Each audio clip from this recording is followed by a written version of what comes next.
안녕하세요. 오늘도 사연살롱을 찾아주셔서 감사합니다. 베이커리 카페를 운영하며 아들 하나를 키우고 있는 30대 후반 여성입니다. 사람의 인생에 있어서 특히나 여자들은 더더욱 결혼을 하면 인생이 180도 바뀐다는 말을 알고는 있었지만 제 인생도 결혼을 통해 정말 많이 바뀐 것 같아요.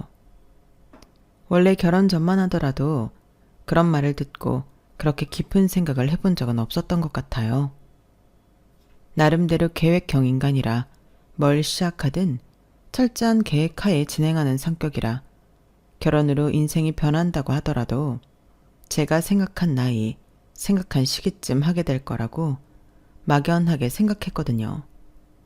하지만 인생이 정말 계획대로 되지 않는다는 건 저조차도 예상치 못한 제 결혼 시기를 통해 뼈저리게 깨닫게 되었어요.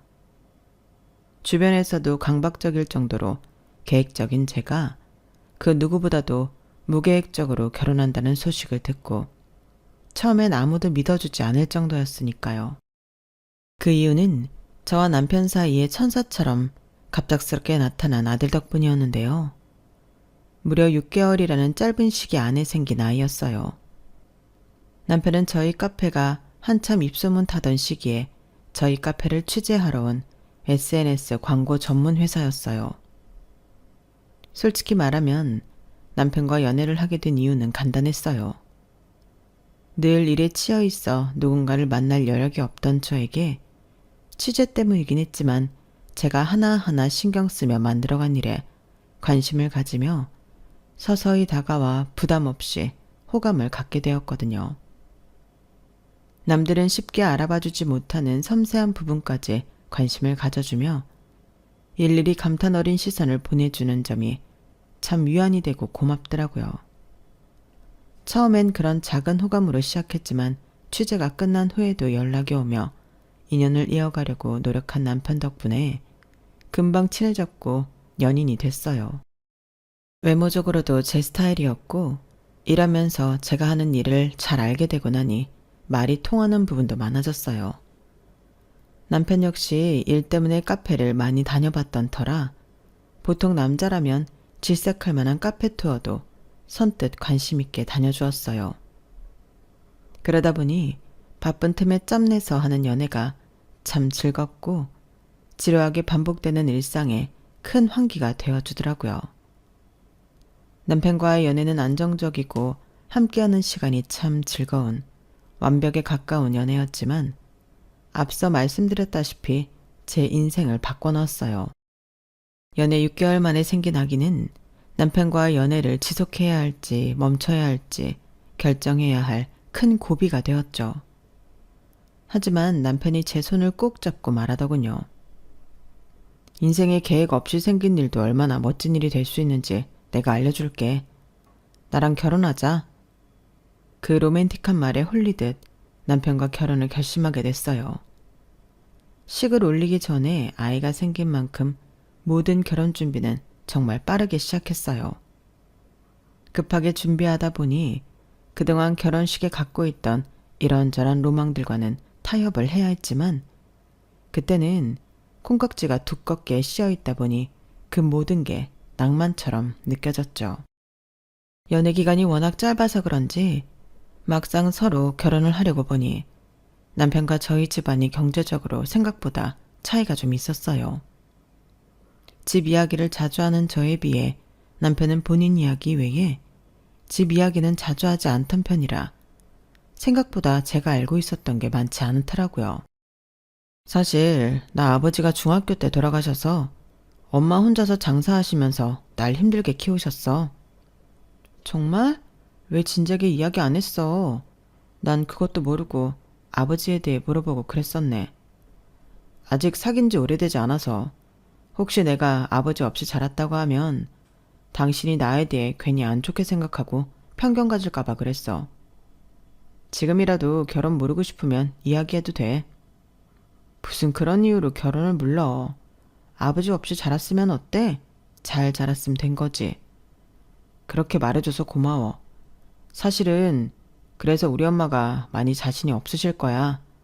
장인 장모님께서 너무 우리 집을 안 좋게 보지 않으셨으면 좋겠어. 우리 부모님 그런 걸로 편견 갖고 그런 분들 아니셔. 우리가 아기가 빨리 생겨서 좀 당황스러운 하시긴 했지만 우리가 만든 아기 우리가 책임지기로 했다고 하시니까 존중해 주셨어. 너무 겁먹지 마. 아무래도 우리 집보다 더 경제적으로 여유가 있으시니까 안 좋게 보일 수 있을 것 같아서 좀 자신이 없었어. 남편 말도 이해는 됐어요. 결혼에 보태줄 게 없다는 입장인 시댁과 덜컥 생긴 아이의 처음에는 난색을 표했지만 제 설득 끝에 적극적으로 지원을 해주겠다고 한 저희 부모님과는 입장 차이가 크게 있었으니까요.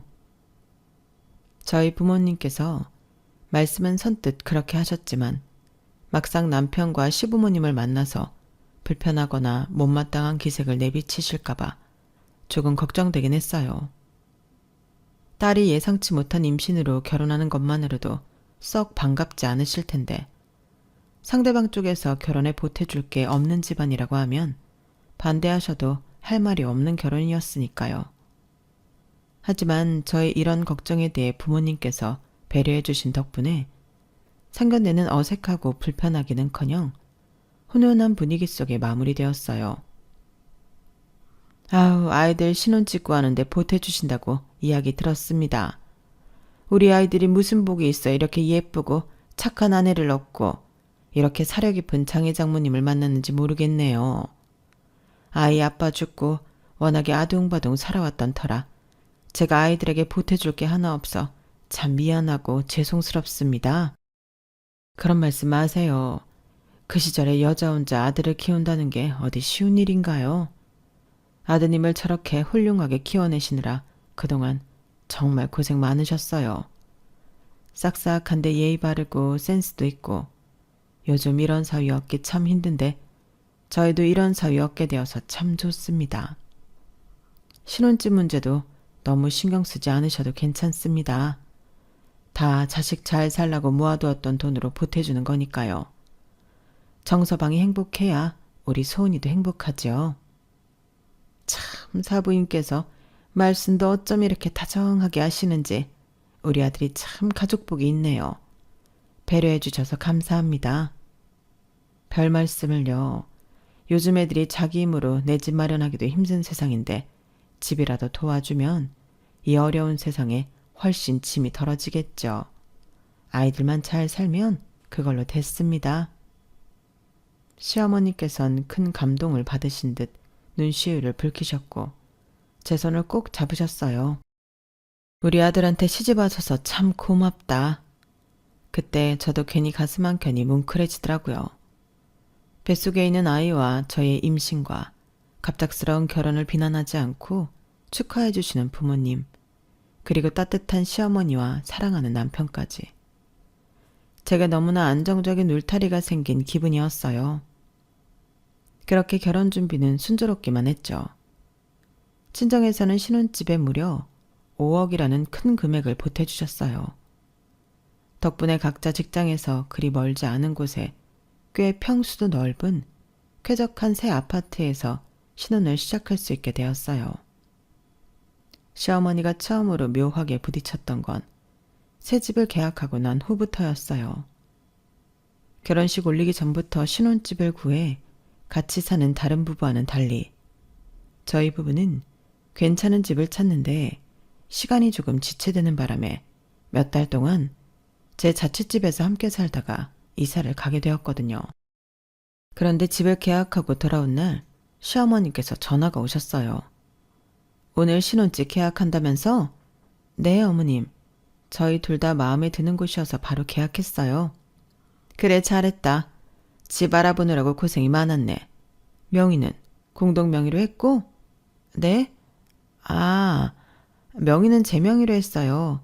친정에서 보태준 돈에 대출도 제 이름으로 내서 명의는 제 앞으로 되어 있는 게 맞는 것 같아서 남편이랑 그렇게 얘기 나눴어요. 아, 그러니? 뭐 그것도 합리적이긴 하지만 좀 사람들 보기에 그렇지 않을까? 대뜸 전화가 와서 명의부터 확인하더니 자꾸 의도를 알 수 없는 질문만 늘어놓으시니 갑자기 등골이 쎄하더라고요. 네? 보기에 그렇다는 게 무슨 말씀이세요? 안 그래도 식장에서 사람들 보기에 우리 쪽 하객도 너무 없고 기우는 결혼하는 거 아닌가 관심도 많았을 텐데 집 명의까지 네 명이면 민재 입장에서 좀 민망스럽지 않겠니? 나도 양심이 있으니 민재 명의라고 말은 못하겠다만 웬만하면 집 명의는 남자 쪽으로 되어 있는 게 보기가 좋지. 그래도 사돈께서 보태주신 돈이 크니 민재 이름보다는 공동 명의로 하는 게 서로한테 제일 좋은 것 같은데. 그렇지 않니? 어머님, 그렇게 생각하실 수도 있겠지만 남편이랑 충분히 다 이야기 나눈 부분이라서요. 그 부분은 너무 걱정 안 하셔도 될 것 같아요. 아이고, 그럼 너랑 장인 장모님 지분이 그렇게 큰데 민재가 괜찮다고 하지 어떻게 안 괜찮다고 하겠어? 그래서 내가 연락한 거 아니겠니? 남자가 자존심 상하게 어떻게 아내한테 아내 쪽 도움 많이 받은 집을 자기 명의로 하자고 하겠어. 나도 아들 그렇게 쪼잔하게 안 키웠고 말이야. 그런데 그냥 네가 말하지 않아도 알아서 남편 배려해주는 모습 보여주고 체면 세우잖니? 그럼 가정이 정말 화목해질 거란다. 그쯤 되니 더 이상 말을 이어나갈 가치를 못 느끼겠다는 생각이 들었어요. 그동안 늘 저와 친정 부모님께 고맙다, 감사하다 하셨던 분께서 갑자기 이런 이상한 데서 고집을 부리실 거라곤 상상도 못했거든요. 여기서는 좀 단호하게 말씀드릴 필요가 있다고 느꼈죠. 어머님, 그 말씀도 맞지만 이미 충분히 대화 나누고 결정한 부분이고 이미 명의도 제 이름으로 해놔서 다시 바꾸기는 좀 어려울 것 같아요. 앞으로 또 이런 일이 생길 때는 오늘 해주신 말씀 생각해서 더 깊게 상의해 볼게요. 그렇게 딱 잘라 말하니 어머님 쪽에서도 뭔가 기류를 느끼셨는지 갑자기 살짝 당황한 듯 웃으며 무마시키려고 하시더군요. 아, 그래. 명의야, 좀 살다가 바꿔도 되는 거니까. 나도 지금 당장 바꾸라고 강요한 건 아니었어.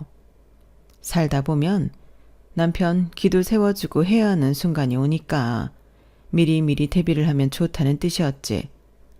아무튼 신혼집 얻은 거 축하한다. 이사 가면 내가 청소 도우러 갈게. 힘드신데 안 그러셔도 돼요. 입주 청소 따로 부르려고 해요. 그래도 말씀만은 감사합니다. 그렇게 그 일은 끝났어요.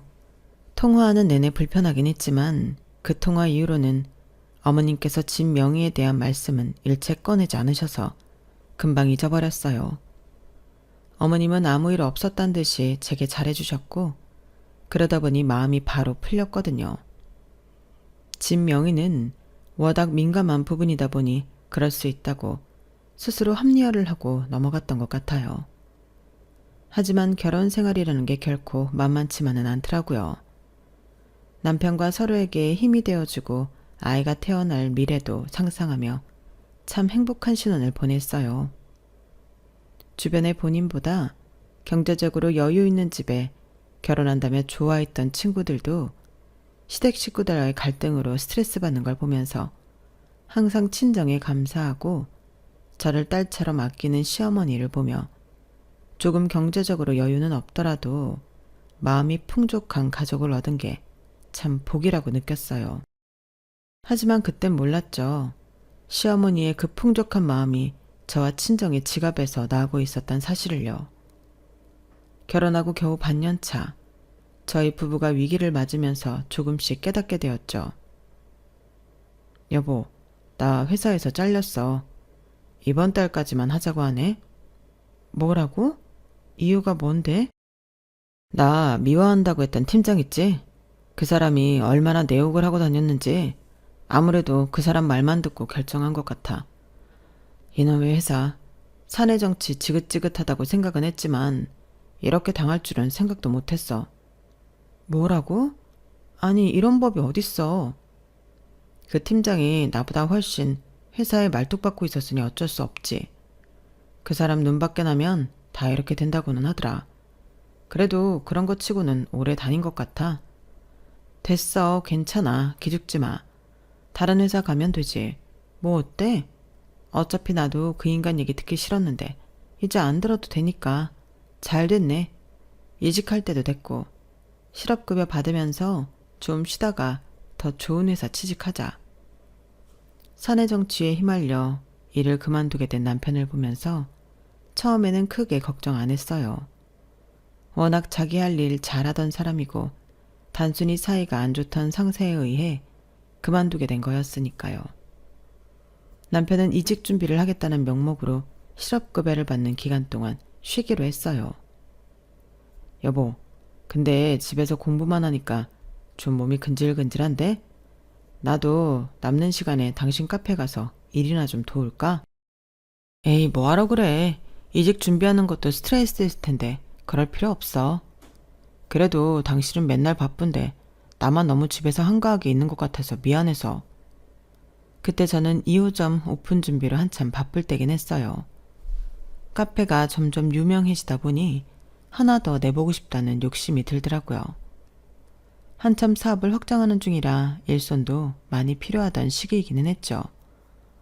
그래? 그럼 이직 준비에 지장 안 가는 정도로만 좀 도와줄래? 사실 나도 일하는 사람을 더 뽑아야 하나 고민했거든. 당연하지. 어렸을 때 카페에서 아르바이트 하는 게 로망이었는데 결국 못 해보고 취직했거든. 이 기회에 카페 일도 배워보지 뭐. 알겠어. 그럼 그냥 짧게만 일해. 너무 집에만 있어도 우울해지니까 잠깐씩 일하면서 환기하는 것도 괜찮겠다. 그렇게 남편은 제가 2호점 개업에 열을 올리는 동안 1호점 매니저에게 일을 배우기 시작했어요.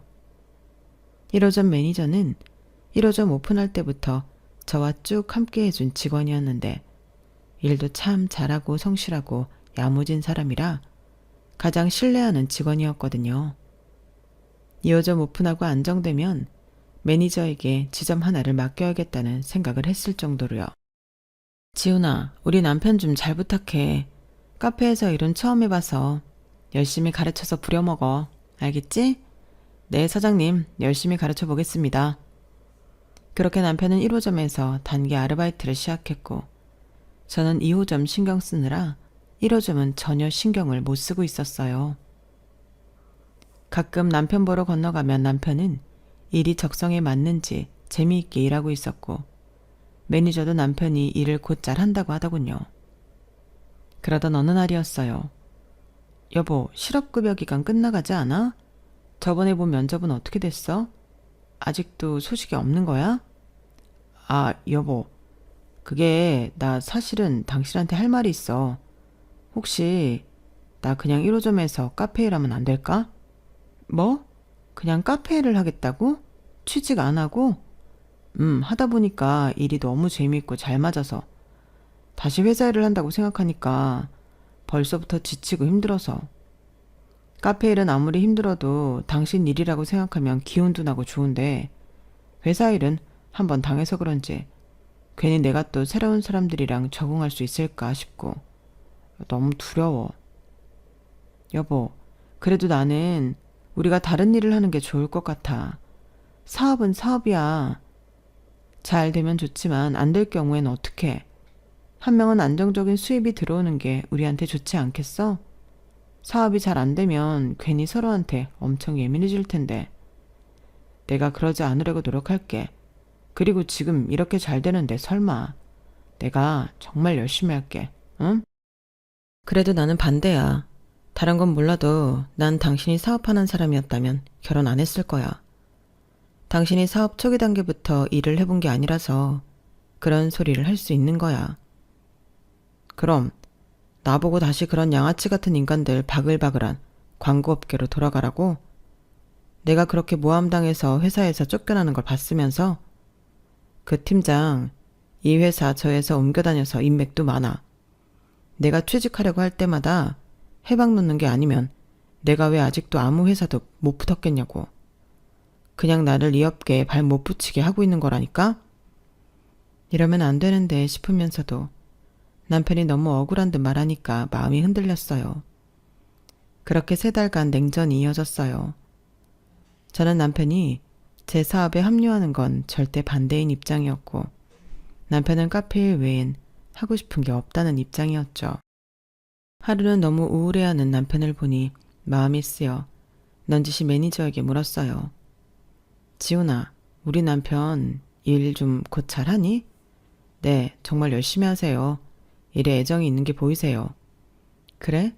네, 원래 카페 일에 관심이 많으셨다고 하더라고요. 일 배우는 속도도 빠르고 꼼꼼하세요.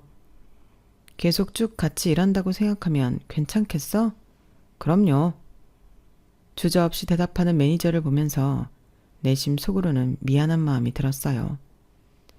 사실 말이 괜찮은 거지 사장 남편과 일하는 게 마냥 편하지만은 않을 거란 생각이 들었거든요.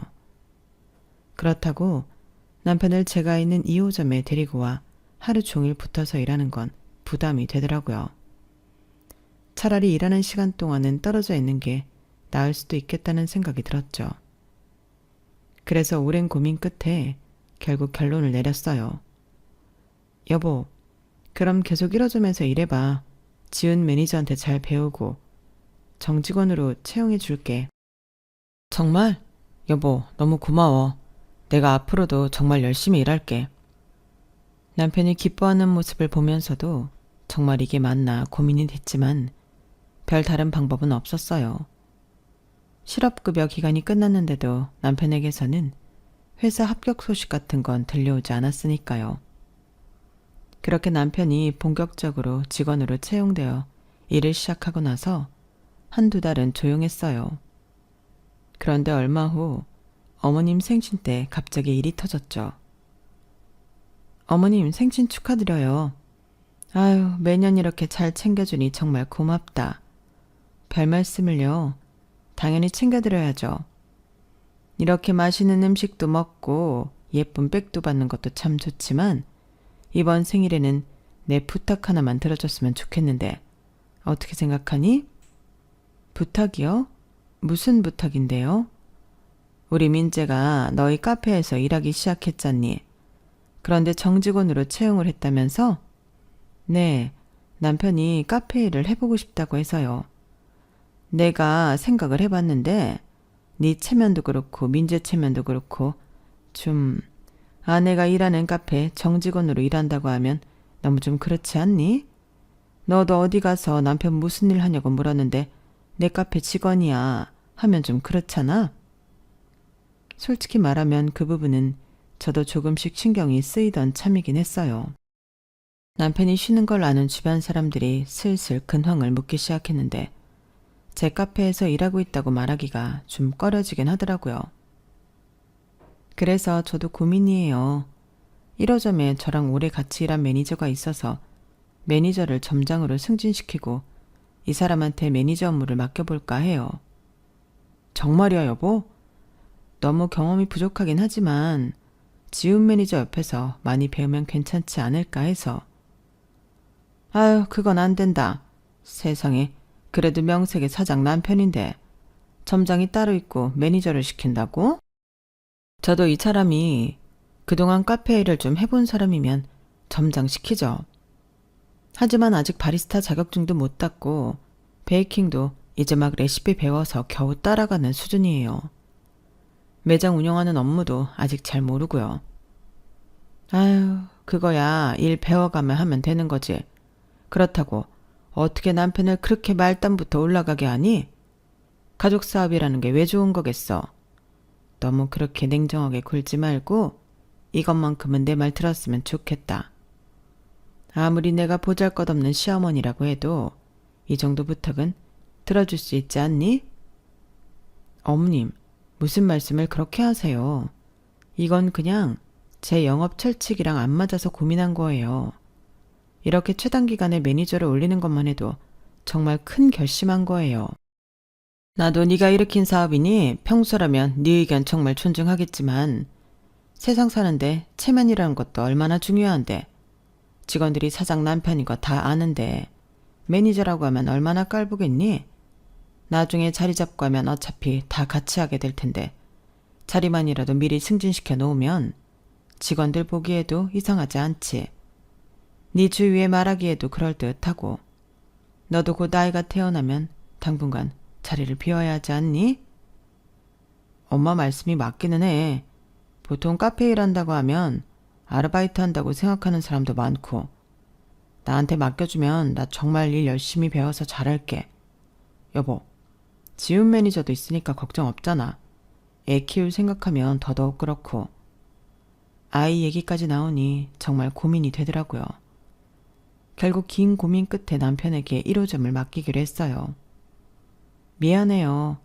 지훈 매니저를 빨리 승진시켜줘야 하는데 나중에 2호점 안정되면 매니저님 여기로 부를 테니까 남편 교육 좀 잘 부탁해요.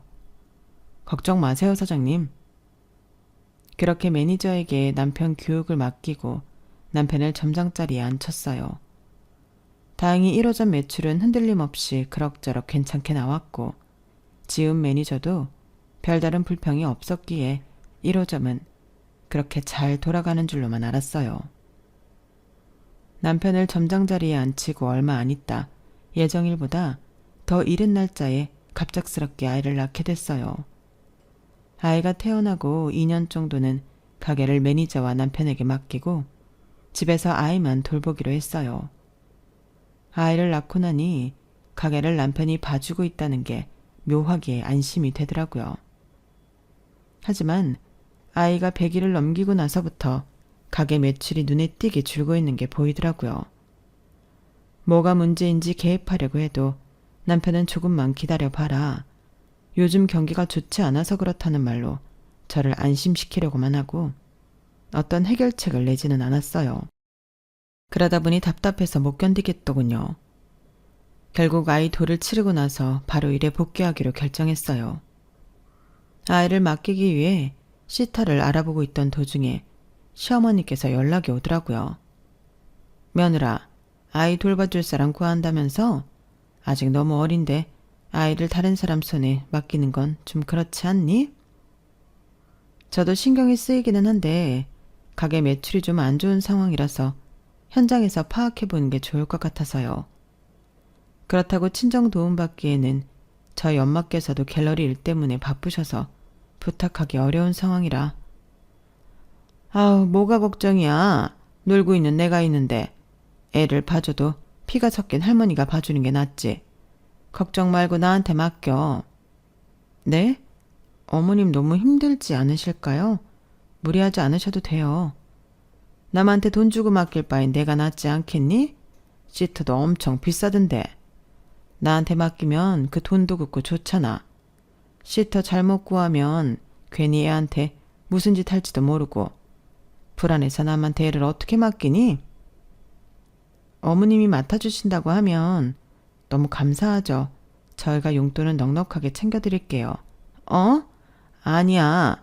내가 무슨 돈 받으려고 하니? 그 돈 아껴주려고 하는 거지. 어차피 시터 썼으면 나갈 돈인데 아예 맨입으로 봐달라고는 못하죠. 감사하고 죄송해서 그런 거니까 받아주세요. 그렇게 어머님께서 아이를 봐주기 시작하셨어요. 막상 아이를 맡기고 현장에 뛰어드니 매장에 왜 그렇게 매출이 안 나왔는지 알겠더라고요. 그나마 매니저가 굴리고 있던 1호점은 괜찮았지만 남편에게 맡긴 2호점은 불친절하다든지 맛이 변했다는 등 안 좋은 리뷰는 물론이고 기본적인 청결 관리조차 철저하게 안 되어 있더라고요. 내가 없는 동안 이렇게 관리를 소홀히 하면 어떡해. 내가 2호점 차리기까지 얼마나 고생했는지 알면서. 나는 한다고 했는데 잘 안 된 건데 어떡해. 나도 힘들었어. 당신 집에서 노는 동안 일은 내가 다 했잖아. 나라도 없었으면 어쩔 뻔했어. 남편이 하는 변명 한마디 한마디에 열이 올랐지만 싸울 시간 같은 건 없었어요. 어머님이 아이를 봐주는 귀한 시간 동안 어떻게든 2호점을 살려야 했죠. 정신없이 다시 일하는 동안 얼쩡대면서 실질적인 도움은 주지 않는 남편이 거슬려 다시 남편은 1호점 매니저 곁에 붙여놨어요. 처음부터 다시 시작하는 기분이 들었지만 그래도 오랜만에 다시 일을 시작하니 나름대로 기분이 괜찮더라고요. 하지만 문제는 퇴근 후였어요. 처음에는 조용히 아이를 열심히 봐주시는 어머님이 너무 감사해서 용돈은 물론이고 뭐든 해드리고 싶은 마음이 들었어요. 아유, 하루 종일 애를 안고 있었더니 온몸이 다 아프네. 어머님, 그럼 제가 괜찮은 마사지숍 전기권 끊어드릴 테니까 일주일에 한 번씩은 꼭 샵에 가서 마사지 받으세요. 어머, 정말? 마사지샵 너무 비싸지 않니? 그래도 해드려야죠. 괜히 아이 보다가 몸 상하시면 안 되잖아요. 아우, 역시 며느리가 능력이 있으니 참 좋네. 내가 손주 봐주는 보람이 있어. 며느라, 내가 너희 집 부엌은 좀 낯설어서 매일 우리 집에서 이유식을 만들어 오잖니? 근데 냉장고가 좀 작아서 그런지 이유식 보관이 좀 힘드네. 혼자 살다 보니 큰 냉장고를 쓸 필요가 없어서 작은 걸로 계속 쓰고 있었더니 영 불편해서. 어머님, 냉장고 오래 쓰셨던데 바꾸실 때 됐어요. 이번에 바꿔드릴게요. 정말? 아유, 나는 그냥 말해본 건데 또 그렇게 바로 바꿔준다고 하니까 미안해서 어째? 아이 봐주시느라 그런 건데 당연히 해드려야죠. 어머님이 도와주신 덕분에 다시 가게 안정화되고 있는걸요? 그렇게 용돈에 마사지숍에 큰맘 먹고 냉장고까지 새로 바꿔드렸어요. 그만하면 꽤 많이 해드렸다 생각했는데 어머님께서는 점점 바라는 게 많아지시더라고요.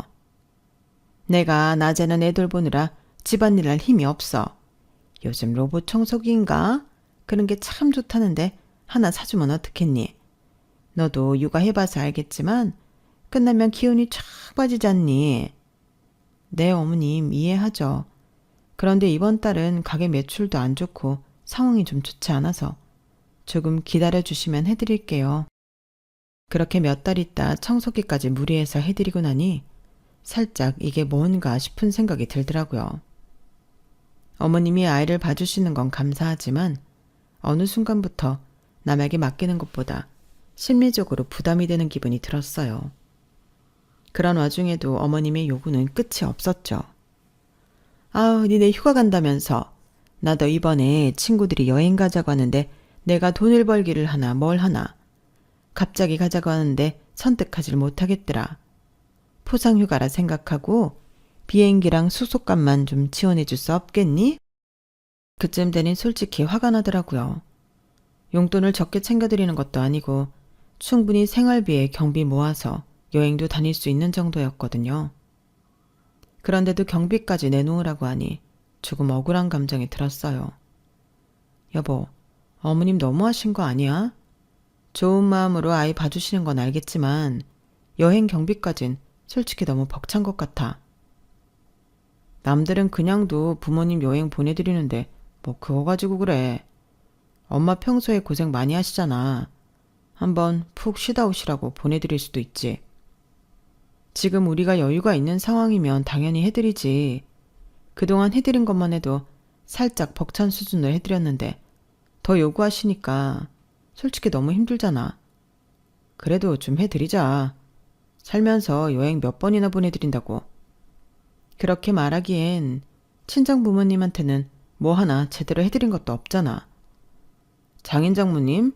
뭐 두 분은 우리가 안 챙겨도 우리 엄마보다 훨씬 잘 살고 계시는데? 그리고 손주 한 번이라도 먼저 봐주신다고 한 적 있어? 없잖아. 어떻게 우리 엄마랑 비교를 해? 친정 부모님이 우리 결혼할 때 보태주셨던 건 생각 안 나는지 묻고 싶은 마음이 목구멍까지 차올랐지만 그것만은 간신히 참았어요. 이제 와서 친정 부모님은 해준 거 하나도 없다는 듯 구는 게 울화통이 터졌지만 그렇게 나쁜 말로 똑같은 사람이 되고 싶진 않았거든요. 애를 봐줘야만 부모님한테 효도하는 거야? 어머님한테는 해드릴 만큼 해드렸다고 생각했는데 그렇게 해드리고도 내가 지금 당신한테 이런 소리까지 들어야 해? 진짜 화가 나다 못해 눈물까지 나더군요. 남편이 바닥을 쳐놓은 가게 매출을 끌어올리느라 밤낮으로 고민하고 일하고 있는 것에 비해 남편은 늘 한가하고 여유로워 보였어요. 남편이 아니라 직원이었으면 바로 정리를 고려해봤을 정도로요. 카페 일을 해보고 싶다며 한 번만 믿고 맡겨달라던 모습은 온데간데 없어 보였죠. 그런 모습을 보다 보니 매출이 왜 떨어졌는지 원인을 알겠더군요. 그런 와중에 불평불만 하나 없이 열심히 살고 시어머니도 조금 무리한 성까지 잘해드렸는데 이런 소리를 하니 어이가 없었어요. 남편과는 그날 대판 싸웠고 꽤 긴 냉전이 이어졌어요. 저랑 사이가 좋지 않다는 핑계로 남편은 육아에서도 완전히 손을 떼버렸고 시어머니도 그 사실을 아시는지 저를 냉정하게 대하시더군요. 출근해서도 퇴근해서도 마음 편할 날이 없이 그렇게 시간이 흐르고 있을 때였어요. 소은아, 큰일이다. 네 엄마가 쓰러져서 지금 응급실에 가고 있는 중이다. 한참 바쁘게 일하고 있던 점심시간, 아빠께서 떨리는 목소리로 전화가 오셨어요. 깜짝 놀라 달려가 보니 엄마께서 뇌경색으로 쓰러지셨다고 하더라고요. 다행히 빨리 치료받아서 몇 개월 정도 입원하고 치료받으면 된다는 말은 들었지만 놀란 가슴은 진정되지 않았죠. 남편은 그 와중에도 둘 다 자리를 비우면 어쩌냐는 핑계로 병원에 오지도 않았어요. 그땐 경황이 없어 미처 이상하게 생각을 못했지만 나중에 소식을 전해주면 놀라고 안타까워하겠지 했던 제 예상은 박살나버렸어요. 에휴, 입원 치료라니 돈 많이 깨지겠네. 뭐 그래도 장모님이니까 모아놓은 돈은 많이 있으시지? 당신은 지금 우리 엄마가 쓰러졌다는데 그게 문제야? 어차피 치료받으면 일상생활 가능하시다며. 그럼 된 거지. 현실적으로 입원 치료하면 돈이 많이 깨지니까 걱정돼서 한 소리야. 걱정을 돈 걱정부터 해? 당신 어머님이 쓰러지셔도 돈 걱정부터 나올 것 같아? 왜 자꾸 우리 엄마랑 비교해? 장모님이랑 우리 엄마는 상황이 많이 다르잖아. 말이 안 통하는 남편의 모습을 보면서 그동안 참아왔던 모든 게 터지더군요. 그동안 참아왔던 감정이 밀려오면서 결혼 생활에 회의감이 들었어요. 이렇게 힘들 때 계산기 먼저 두드리고 있는 사람을 앞으로 어떻게 믿고 살겠나 싶더라고요. 하지만 제겐 아직 한참 어린 아들이 있었고 남편과 헤어질 마음을 먹는 게 그렇게 쉽지만은 않았어요. 하지만 그 결심이 확실하게 된 건 그날 밤 남편과 시어머니의 통화를 듣게 된 후였어요. 야, 병원비 보태달라면 절대 한 푼도 주지 마. 부잣집에서 무슨... 내가 네 아버지 아파서 병원 입원시킨다고 고생한 거 생각하면 아직도 아찔하다. 그 병원비 혹시나 니네가 부담하기라도 하면 니네도 형편 완전히 기울어버린다. 확실하게 손 떼. 알겠지? 무슨 깡인지 스피커폰으로 통화하던 중 시어머니의 목소리를 제대로 들어버리고 말았죠. 남편도 시어머니가 그렇게 신랄하게 대답할 줄은 미처 몰랐던 모양인지 제 얼굴을 보더니 굳더군요. 그래, 이혼하자. 나도 더 이상은 못 해먹겠다. 우리 집이 무슨 물주야? 필요할 땐 설설 기더니 우리 엄마 쓰러졌다고 하니까 한 푼도 주지 말라고? 너나 니네 엄마나 참 인간성 좋다. 내가 이런 인간들을 보고 한때나마 따뜻한 가정이라고 생각했다니 바보도 이런 바보가 없지. 여보, 그게 잠깐만 오해야. 엄마도 우리가 싸웠다니까 욱해서 내 부모를 버리라고 해? 나도 욱하니까 너랑 니네 부모 버리려고. 집부터 직장까지 싹 다 우리 부모님이랑 나한테 기생하고 사는 주제에 어떻게 주제도 모르고 그딴 소리를 해? 나 이제 더는 못 살아. 그냥 이혼해. 뭐? 기생? 너까지... 너 이때까지 나랑 엄마를 그렇게 생각하고 있었어? 당장 사과 안 해? 사과는 무슨 사과. 너 같은 인간 믿고 결혼한 내가 바보다. 우리 부모님이 널 그렇게 믿어주셨는데 그걸 배신해? 이혼하자고. 그래 뭐 이혼하자고 하면 내가 무서워할까봐? 하자 해. 자존심도 강하고 욱하는 성격인 남편은 결국 순순히 이혼을 했어요. 저로서는 정말 다행인 일이었죠. 남편은 저랑 싸운 그날부터 당장 일을 그만뒀고 그러면 제가 곤란해질 줄 알았겠지만 좀 더 바쁘게 지내면 되었을 뿐이었죠. 아이는 괜찮은 시터를 구해서 오전부터 낮 시간까지만 맡기기로 했어요.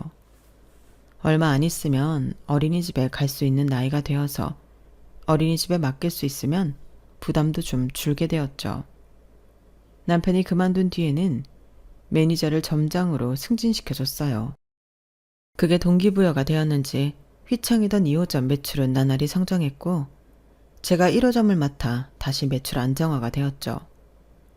남편은 집에 아무런 지분도 없었기 때문에 그대로 쫓겨났지만 그 인간과 살던 집에 쭉 살고 싶지 않아서 이사를 했어요. 그렇게 1년 정도 평화롭게 살고 있는데 갑자기 시어머니에게 연락이 오더군요. 소나 나다. 참, 이혼한 마당에 염치는 없지만 우리 민재 좀 다시 취직시켜주면 안 되겠니? 하나뿐인 아들도 뺏기고 이혼당해서 갈 곳도 없이 우리 집에서 폐인처럼 지내고 있는데 마음이 너무 아파서 내가 지난날은 다 사과하고 용서를 구할 테니 이제 마음 풀고 일이라도 좀 시켜주렴. 내가 차마 다시 살림 합치라고까지 못하겠지만 예정을 봐서 그래줄 수 없겠니? 기가 막혔어요. 남편은 이혼하고 시어머니 집에 눌러붙어 시어머니가 지어주는 밥이나 먹으면서 놀고 있는 모양이더군요. 이혼 안 했으면 그런 인간을 아직까지 내 손으로 걷어먹이고 있었을 생각하니 정말 아찔했어요. 어머님, 저희한테 남은 예정이 어딨어요. 그 정마저 탈탈 털어간 게 어머님이신데 아무리 상황이 급하셔도 그렇지 좀 너무 자존심도 없어 보이시네요. 본인 자식 능력 없는 걸 왜 저한테 구걸하세요? 전 해드릴 만큼 해드렸는데 구걸한다고 더 나을 거 없어요. 이혼했으면 남남인데 각자 좀 알아서 사시죠. 그 말에 뭐라도 반박할 줄 알았던 시어머니는 의외로 아무 말도 못 하시더군요. 마지막 남아있는 양심은 있는 모양이었어요. 그동안 하고 싶어도 못하고 살았던 말을 직접 뱉으니 어찌나 속이 시원하든지. 그러게 잘해줄 때 서로 잘했으면 얼마나 좋았을까? 그런 생각이 들더군요. 잘해드리고 나서 돌아온 결과가 이혼이었을 때는 후회가 막심했지만 막상 이렇게 시간이 지나고 보니 그 상황에 최선을 다한 것이 참 잘했다는 생각이 들어요. 이렇게 헤어지고 나서 후회하는 것보단 그때 잘하고 나니 내 자신에게 떳떳하고 더 미련 없이 헤어질 수 있더라고요. 그렇게 제 인생 최고의 복수는 나름대로 우아하게 끝이 났어요. 행복할 일만 남은 것 같아요. 앞으로도 제 자식과 더 잘 살 수 있겠죠? 들어주셔서 감사합니다. 다들 행복하세요. 여러분, 사연 댓글에 응원과 현명한 조언 부탁드려요. 좋아요와 구독은 저에게 큰 힘이 됩니다. 오늘도 좋은 일 가득하세요.